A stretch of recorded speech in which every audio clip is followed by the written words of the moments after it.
पौराणिक कथा के अनुसार महाभारत युद्ध के बाद श्री कृष्ण और महर्षि वेद व्यास जी के कहने पर पांडवों ने अश्वमेध यज्ञ किया और उसके घोड़े को समूचे भारतवर्ष में भ्रमण के लिए छोड़ दिया।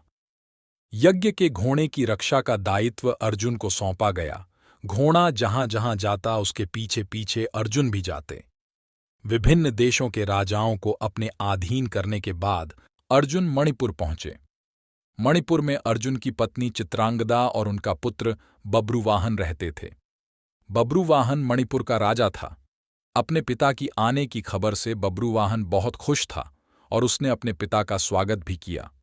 बब्रुवाहन पिता के साथ कुछ समय बिता सके, इसलिए उन्होंने अर्जुन के अश्वमेध यज्ञ के घोड़े को रोक दिया और पूरे सम्मान के साथ उसकी देखभाल करने का सोचा।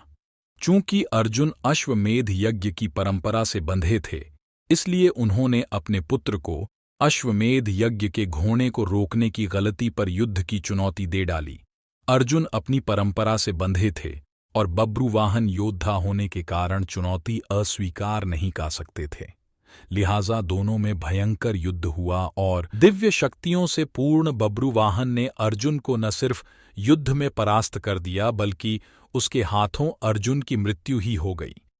जब अर्जुन की मृत्यु का चित्रांगदा को पता चला तो उन्होंने अपने पुत्र के साथ मिलकर श्री कृष्ण का आवाहन किया और अर्जुन को पुनर्जीवित करने की प्रार्थना की।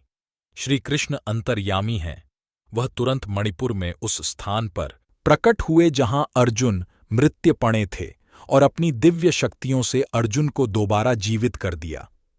इस तरह अर्जुन अपने ही पुत्र के हाथों मरकर भी लौट आए थे। तो ये थी अर्जुन के अपनी ही पुत्र के हाथों मारे जाने के पीछे की रोचक कथा। अगर आपको यह स्टोरी अच्छी लगी हो तो इसे जरूर शेयर करें,